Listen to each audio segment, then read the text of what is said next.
Tower of Babylon were the tower to be laid down across the plain of Shinar. It would be 2 days' journey to walk from one end to the other. While the tower stands, it takes a full month and a half to climb from its base to its summit, if a man walks unburdened. But few men climb the tower with empty hands. The pace of most men is slowed by the cart of bricks that they pull behind them. 4 months pass between the day a brick is loaded onto a cart, and the day it is taken off to form a part of the tower. Hillel had spent all his life in Elam, and knew Babylon only as a buyer of Elam's copper. The copper ingots were carried on boats that traveled down the Karun to the lower sea, headed for the Euphrates. Hillel and the other miners traveled overland, alongside a merchant's caravan of loaded onagers. They walked along a dusty path leading down from the plateau, across the plains, to the green fields sectioned by canals and dikes. None of them had seen the tower before. It became visible when they were still leagues away, a line as thin as a strand of flax, wavering in the shimmering air, rising up from the crust of mud that was Babylon itself. As they drew closer, the crust grew into the mighty city walls,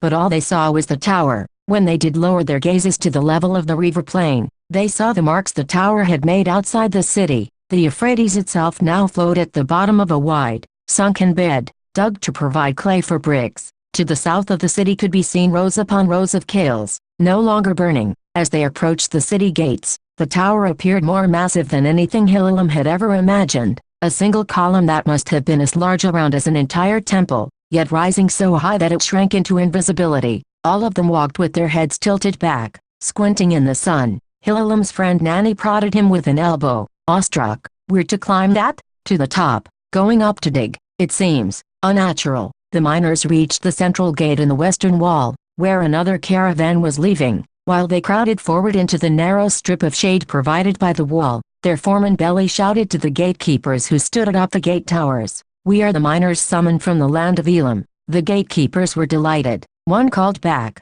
"You are the ones who are to dig through the vault of heaven." "We are." The entire city was celebrating. The festival had begun 8 days ago, when the last of the bricks were sent on their way, and would last 2 more. Every day and night, the city rejoiced, danced, feasted. Along with the brickmakers were the cart pullers, men whose legs were roped with muscle from climbing the tower. Each morning a crew began its ascent. They climbed for 4 days, transferred their loads to the next crew of pullers, and returned to the city with empty carts on the 5th. A chain of such crews led all the way to the top of the tower, but only the bottommost celebrated with the city. For those who lived upon the tower, enough wine and meat had been sent up earlier to allow a feast to extend up the entire pillar. In the evening, Hillel and the other Elamite miners sat upon clay stools before a long table laden with food, one table among many laid out in the city square. The miners spoke with the pullers, asking about the tower. Nanny said, "Someone told me that the bricklayers who work at the top of the tower wail and tear their hair when a brick is dropped, because it will take 4 months to replace, but no one takes notice when a man falls to his death." "Is that true?" One of the more talkative pullers, Lugadim, shook his head. "Oh no, that is only a story. There is a continuous caravan of bricks going up the tower. Thousands of bricks reach the top each day. The loss of a single brick means nothing to the bricklayers." He leaned over to them. "However, there is something they value more than a man's life, a trowel." "Why a trowel?" "If a bricklayer drops his trowel, he can do no work until a new one is brought up. For months he cannot earn the food that he eats, so he must go into debt. The loss of a trowel is cause for much wailing, but if a man falls, and his trowel remains, men are secretly relieved. The next one to drop his trowel can pick up the extra one and continue working, without incurring debt." Hillel was appalled, and for a frantic moment he tried to count how many picks the miners had brought. Then he realized, that cannot be true. Why not have spare trowels brought up? Their weight would be nothing against all the bricks that go up there, and surely the loss of a man means a serious delay, unless they have an extra man at the top who is skilled at bricklaying. Without such a man, they must wait for another one to climb from the bottom. All of the pullers roared with laughter. "We cannot fool this one," Lugadim said with much amusement. He turned to Hillel. "So you'll begin your climb once the festival is over?" Hillel drank from a bowl of beer. "Yes, I've heard that we'll be joined by miners from a western land, but I haven't seen them." "Do you know of them?" "Yes, they come from a land called Egypt, but they do not mine ore as you do. They quarry stone. We dig stone in Elam, too," said Nanny, his mouth full of pork. "Not as they do. They cut granite. Granite, limestone and alabaster were quarried in Elam, but not granite." "Are you certain?" Merchants who have traveled to Egypt say that they have stone ziggurats and temples, built with limestone and granite, huge blocks of it, and they carve giant statues from granite, but granite is so difficult to work. Lugadam shrugged. Not for them. The royal architects believe such stoneworkers may be useful when you reach the vault of heaven. Hilalam nodded. That could be true. Who knew for certain what they would need? Have you seen them? No, they are not here yet, but they are expected in a few days' time. They may not arrive before the festival ends, though. Then you Elamites will ascend alone. You will accompany us, won't you? Yes, but only for the first 4 days. Then we must turn back, while you lucky ones go on. Why do you think us lucky? I long to make the climb to the top. I once pulled with the higher crews, and reached a height of 12 days' climb, but that is as high as I have ever gone. You will go far higher. Lugadam smiled ruefully. I envy you, that you will touch the vault of heaven. To touch the vault of heaven, to break it open with picks. Hilalam felt uneasy at the idea. There is no cause for envy, he began. Right, said Nani. When we are done, all men will touch the vault of heaven. The next morning, Hilalam went to see the tower. He stood in the giant courtyard surrounding it. There was a temple off to one side that would have been impressive if seen by itself, but it stood unnoticed beside the tower.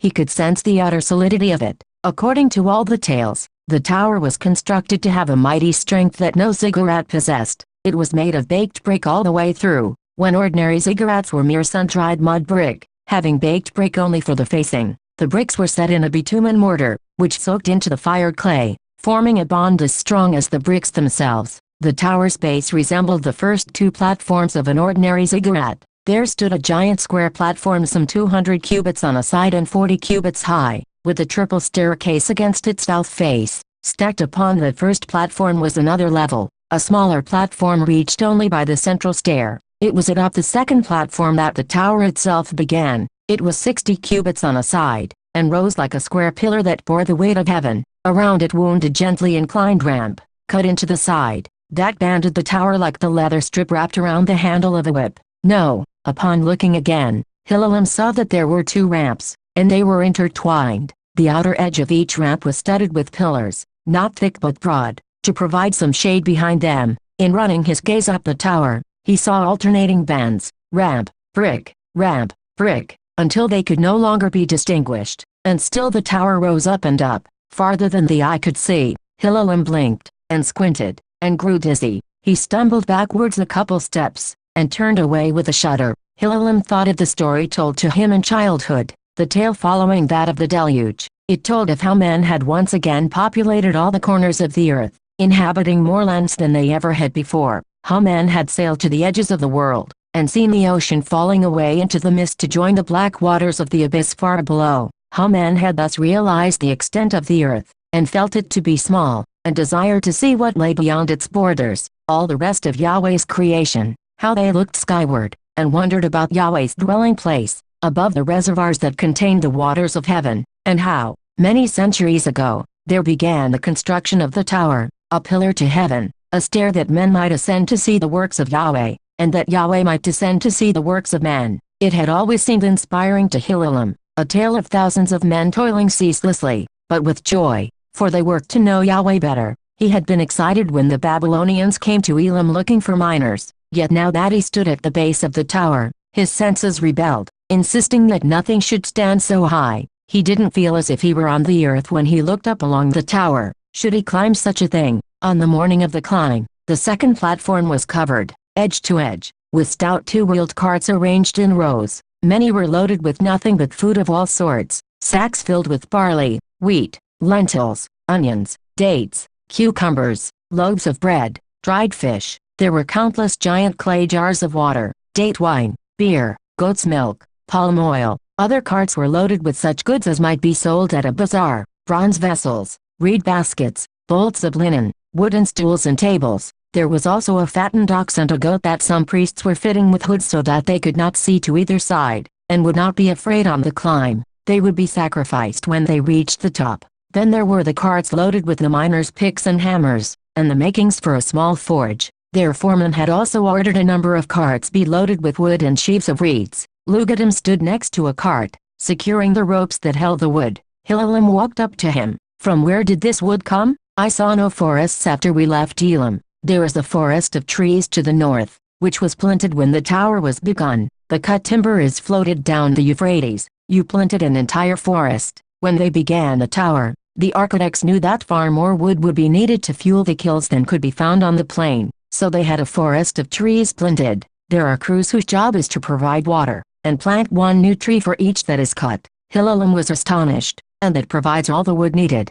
most of it. Many other forests in the north have been cut as well, and their wood brought down the river. He inspected the wheels of the cart, uncorked a leather bottle he carried, and poured a little oil between the wheel and axle. Nanny walked over to them, staring at the streets of Babylon laid out before them. I've never before been even this high, that I can look down upon a city, nor have I, said Hillel, but Lugadim simply laughed. Come along, all of the carts are ready. Soon all the men were paired up and matched with a cart. The men stood between the carts' two pull rods, which had rope loops for pulling. The carts pulled by the miners were mixed in with those of the regular pullers, to ensure that they would keep the proper pace. Lugadim and another puller had the cart right behind that of Hillel and Nanny. Remember, said Lugadim, stay about 10 cubits behind the cart in front of you. The man on the right does all the pulling when you turn corners, and you'll switch every hour. Pullers were beginning to lead their carts up the ramp. Hillel and Nanny bent down and slung the ropes of their cart over their opposite shoulders.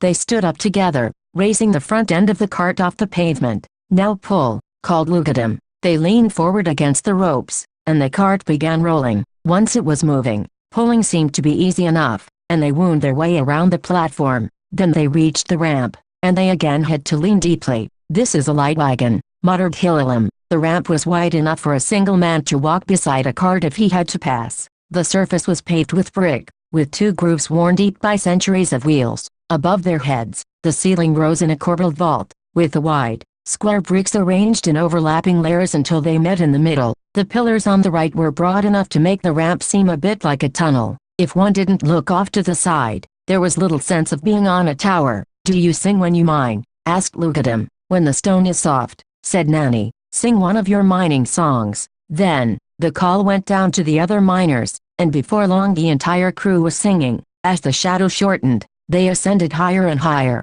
shaded from the sun, with only clear air surrounding them. It was much cooler than in the narrow alleys of a city at ground level, where the heat at midday could kill lizards as they scurried across the street. Looking out to the side, the miners could see the dark Euphrates, and the green fields stretching out for leagues, crossed by canals that glinted in the sunlight. The city of Babylon was an intricate pattern of closely set streets and buildings, dazzling with gypsum whitewash. Less and less of it was visible, as it seemingly drew nearer the base of the tower. Hillel was again pulling on the right-hand rope, nearer the edge, when he heard some shouting from the upward ramp one level below. He thought of stopping and looking down the side, but he didn't wish to interrupt their pace, and he wouldn't be able to see the lower ramp clearly anyway. What's happening down there? He called to Lugadim behind him. One of your fellow miners fears the height. There is occasionally such a man among those who climb for the first time. Such a man embraces the floor, and cannot ascend further. Few feel it so soon,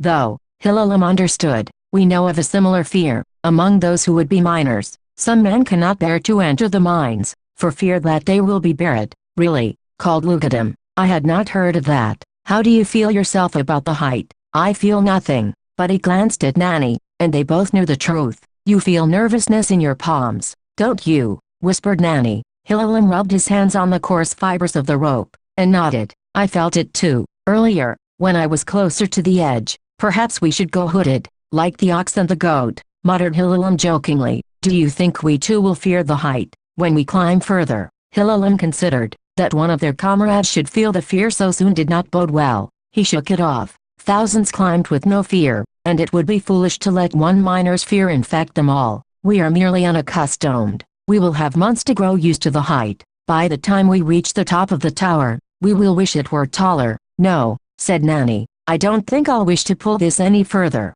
They both laughed. In the evening they ate a meal of barley and onions and lentils, and slept inside narrow corridors that penetrated into the body of the tower. When they woke the next morning, the miners were scarcely able to walk, so sore were their legs. The pullers laughed, and gave themselves to rub into their muscles, and redistributed the load on the carts to reduce the miners' burden. By now, looking down the side turned Hillel's knees to water. A wind blew steadily at this height, and he anticipated that it would grow stronger as they climbed. He wondered if anyone had ever been blown off the tower in a moment of carelessness, and the fall. A man would have time to say a prayer before he hit the ground. Hillelum shuddered at the thought. Aside from the soreness in the miners' legs, the second day was similar to the first. They were able to see much farther now, and the breadth of land visible was stunning. The deserts beyond the fields were visible, and caravans appeared to be little more than lines of insects. No other miner feared the height so greatly that he couldn't continue, and their ascent proceeded all day without incident. On the third day, the miners' legs had not improved, and Hillelum felt like a crippled old man. Only on the fourth day did their legs feel better, and they were pulling their original loads again. Their climb continued until the evening, when they met the second crew of pullers leading empty carts rapidly along the downward ramp. The upward and downward ramps wound around each other without touching, but they were joined by the corridors through the tower's body. When the crews had intertwined thoroughly on the two ramps, they crossed over to exchange carts. The miners were introduced to the pullers of the second crew, and they all talked and ate together that night. The next morning, the first crew readied the empty carts for their return to Babylon, and Lugadam bid farewell to Hillelum and Nanny. "Take care of your cart. It has climbed the entire height of the tower, more times than any man. Do you envy the cart, too?" asked Nanny. "No, because every time it reaches the top, it must come all the way back down. I could not bear to do that." When the second crew stopped at the end of the day, the puller of the cart behind Hillelum and Nanny came over to show them something. His name was Kutta. "You have never seen the sun set at this height. Come, look." The puller went to the edge and sat down, his legs hanging over the side. He saw that they hesitated. "Come, you can lie down and peer over the edge, if you like." Hillelum did not wish to seem like a fearful child, but he could not bring himself to sit at a cliff face that stretched for thousands of cubits below his feet. He lay down on his belly, with only his head at the edge. Nanny joined him. "When the sun is about to set, look down the side of the tower." Hillelum glanced downward, and then quickly looked to the horizon. "What is different about the way the sun sets here? Consider, when the sun sinks behind the peaks of the mountains to the west, it grows dark down on the plain of Shinar. Yet here, we are higher than the mountain tops, so we can still see the sun. The sun must descend further for us to see night." Hillelum's jaw dropped as he understood. The shadows of the mountains mark the beginning of night. Night falls on the earth before it does here. Kutta nodded. "You can see night travel up the tower, from the ground up to the sky. It moves quickly, but you should be able to see it." He watched the red globe of the sun for a minute, and then looked down and pointed. Now, Hillelum and Nanny looked down. At the base of the immense pillar, tiny Babylon was in shadow. Then the darkness climbed the tower, like a canopy unfurling upward. It moved slowly enough that Hillelum felt he could count the moments passing, but then it grew faster as it approached, until it raced past them faster than he could blink, and they were in twilight. Hillelum rolled over and looked up, in time to see darkness rapidly ascend the rest of the tower. Gradually, the sky grew dimmer as the sun sank beneath the edge of the world, far away. "Quite a sight, is it not?" said Kutta. Hillelum said nothing. For the first time, he knew night for what it was, the shadow of the earth itself, cast against the sky. After climbing for 2 more days, Hillelum had grown more accustomed to the height. Though they were the better part of a league straight up, he could bear to stand at the edge of the ramp and look down the tower. He held onto one of the pillars at the edge, and cautiously leaned out to look upward. He noticed that the tower no longer looked like a smooth pillar. He asked Kutta, "The tower seems to widen further up. How can that be?" "Look more closely. There are wooden balconies reaching out from the sides. They are made of cypress, and suspended by ropes of flax." Hillelum squinted. "Balconies? What are they for?" "They have soil spread on them, so people may grow vegetables. At this height water is scarce, so onions are most commonly grown. Higher up, where there is more rain, you'll see beans." Nanny asked, "How can there be rain above that does not also fall here?" Kutta was surprised at him. "It dries in the air as it falls, of course." "Oh, of course." Nanny shrugged. By the end of the next day they reached the level of the balconies. They were flat platforms, dense with onions, supported by heavy ropes from the tower wall above. Just below the next tier of balconies, on each level the interior of the tower had several narrow rooms inside,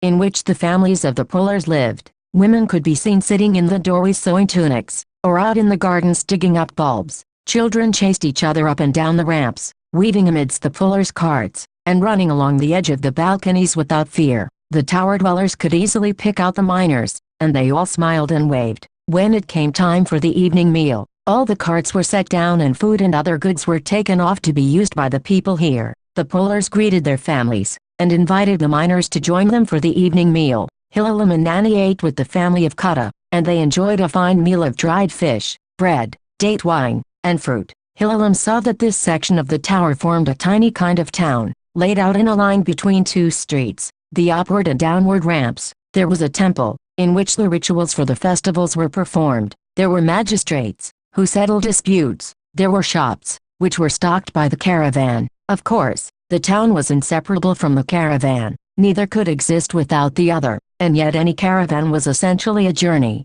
a thing that began at one place and ended at another. This town was never intended as a permanent place. It was merely part of a centuries-long journey. After dinner, he asked Kutta and his family, "Have any of you ever visited Babylon?" Kutta's wife, Aladdin, answered, "No, why would we? It's a long climb, and we have all we need here. You have no desire to actually walk on the earth." Kutta shrugged. "We live on the road to heaven. All the work that we do is to extend it further. When we leave the tower, we will take the upward ramp, not the downward." As the miners ascended, in the course of time there came the day when the tower appeared to be the same when one looked upward or downward from the ramp's edge. Below, the tower's shaft shrank to nothing long before it seemed to reach the plain below. Likewise, the miners were still far from being able to see the top. All that was visible was the length of the tower. To look up or down was frightening, for the reassurance of continuity was gone. They were no longer part of the ground. The tower might have been a thread suspended in the air,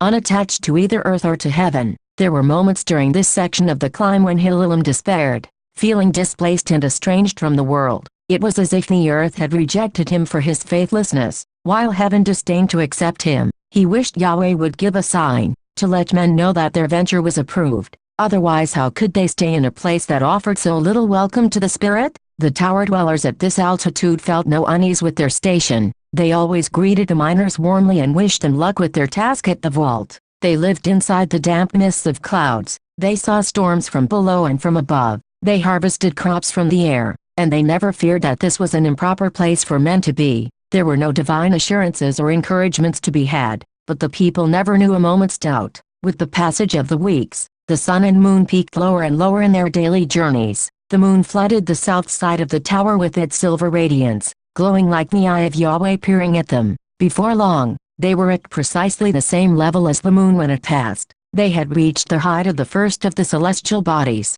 They squinted at the moon's pitted face, marveled at its stately motion that scorned any support. Then they approached the sun. It was the summer season, when the sun appears nearly overhead from Babylon, making it pass close by the tower at this height. No families lived in this section of the tower, nor were there any balconies, since the heat was enough to roast barley. The mortar between the tower's bricks was no longer bitumen, which would have softened and flowed, but clay, which had been virtually baked by the heat. As protection against the day temperatures, the pillars had been widened until they formed a nearly continuous wall, enclosing the ramp into a tunnel with only narrow slots admitting the whistling wind and blades of golden light. The crews of pullers had been spaced regularly up to this point, but here an adjustment was necessary. They started out earlier and earlier each morning, to gain more darkness for when they pulled. When they were at the level of the sun, they traveled entirely at night. During the day, they tried to sleep, naked and sweating in the hot breeze. The miners worried that if they did manage to sleep,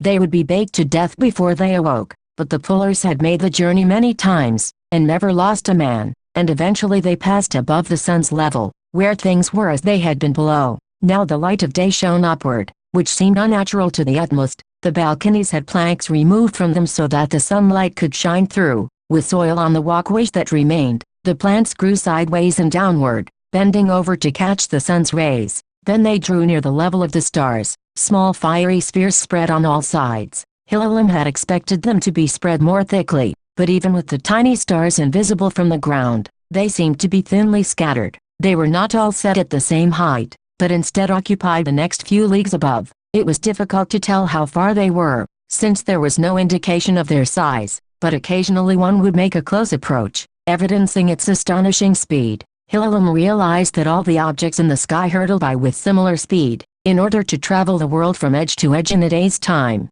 During the day, the sky was a much paler blue than it appeared from the earth, a sign they were nearing the vault. When studying the sky, Hillelum was startled to see that there were stars visible during the day, They couldn't be seen from the earth amidst the glare of the sun, but from this altitude they were quite distinct. One day Nanny came to him hurriedly and said, "A star has hit the tower." "What?" Hillelum looked around, panicked, feeling like he had been struck by a blow. "No, not now. It was long ago, more than a century. One of the tower dwellers is telling the story. His grandfather was there." They went inside the corridors, and saw several miners seated around a wizened old man. Comma lodged itself in the bricks about half a league above here. You can still see the scar it left. It's like a giant pockmark. What happened to the star? It burned and sizzled, and was too bright to look upon. Men considered prying it out, so that it might resume its course, but it was too hot to approach closely, and they dared not quench it. After weeks it cooled into a knotted mass of black heaven metal, as large as a man could wrap his arms around. "So large," said Nanny, his voice full of awe. "When stars fell to the earth of their own accord, small lumps of heaven metal were sometimes found, tougher than the finest bronze. The metal could not be melted for casting, so it was worked by hammering when heated red. Amulets were made from it. Indeed, no one had ever heard of a mass of this size found on the earth. Can you imagine the tools that could be made from it?" "You did not try to hammer it into tools, did you?" asked Hillelum, horrified. "Oh no." Men were frightened to touch it. Everyone descended from the tower, waiting for retribution from Yahweh for disturbing the workings of creation. They waited for months, but no sign came. Eventually they returned, and pried out the star. "It sits in a temple in the city below." There was silence. Then one of the miners said, "I have never heard of this in the stories of the tower." It was a transgression, something not spoken of. As they climbed higher up the tower, the sky grew lighter in color, until one morning Hillelum awoke and stood at the edge and yelled from shock. What had before seemed a pale sky now appeared to be a white ceiling stretched far above their heads. They were close enough now to perceive the vault of heaven, to see it as a solid carapace enclosing all the sky. All of the miners spoke in hushed tones, staring up like idiots, while the tower dwellers laughed at them. As they continued to climb, they were startled at how near they actually were. The blankness of the vault's face had deceived them, making it undetectable until it appeared, abruptly, seeming just above their heads. Now instead of climbing into the sky, they climbed up to a featureless plain that stretched endlessly in all directions. All of Hillelum's senses were disoriented by the sight of it. Sometimes when he looked at the vault, he felt as if the world had flipped around somehow, and if he lost his footing he would fall upward to meet it. When the vault did appear to rest above his head, it had an oppressive weight. The vault was a stratum as heavy as all the world, yet utterly without support, and he feared what he never had in the mines, that the ceiling would collapse upon him. Too, there were moments when it appeared as if the vault were a vertical cliff face of unimaginable height rising before him, and the dim earth behind him was another like it, and the tower was a cable stretched taut between the two. Or worst of all, for an instant it seemed that there was no up and no down, and his body did not know which way it was drawn. It was like fearing the height, but much worse. Often he would wake from an unrestful sleep, to find himself sweating and his fingers cramped, trying to clutch the brick floor. Nanny and many of the other miners were bleary-eyed too, though no one spoke of what disturbed their sleep. Their ascent grew slower, instead of faster as their foreman Belly had expected. The sight of the vault inspired unease rather than eagerness. The regular pullers became impatient with them. Hillelum wondered what sort of people were forged by living under such conditions. How did they escape madness? Did they grow accustomed to this? Would the children born under a solid sky scream if they saw the ground beneath their feet? Perhaps men were not meant to live in such a place. If their own natures restrained them from approaching heaven too closely, then men should remain on the earth. When they reached the summit of the tower, the disorientation faded, or perhaps they had grown immune. Here, standing upon the square platform of the top,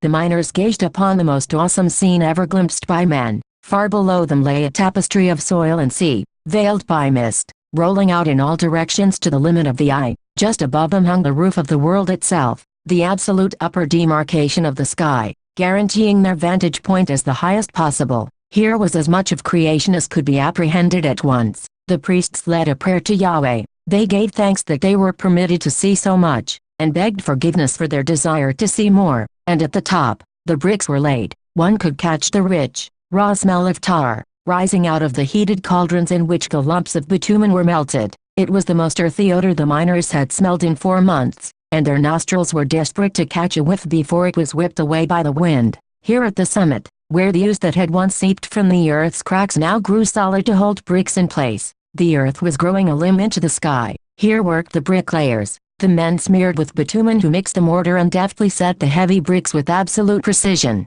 More than anyone else, these men could not permit themselves to experience dizziness when they saw the vault, for the tower could not vary a finger's width from the vertical. They were nearing the end of their task. Finally, and after 4 months of climbing, the miners were ready to begin theirs. The Egyptians arrived shortly afterwards. They were dark of skin and slight of build, and had sparsely bearded chins. They had pulled carts filled with dolerite hammers, and bronze tools, and wooden wedges. Their foreman was named Senmet, and he conferred with Beli, the Elamites' foreman, on how they would penetrate the vault. The Egyptians built a forge with what they had brought, as did the Elamites, for recasting the bronze tools that would be blunted during the mining. The vault itself remained just above a man's outstretched fingertips. It felt smooth and cool when one leapt up to touch it. It seemed to be made of fine-grained white granite, unmarred and utterly featureless, and therein lay the problem. Long ago, Yahweh had released the deluge, unleashing waters from both below and above. The waters of the abyss had burst forth from the springs of the earth,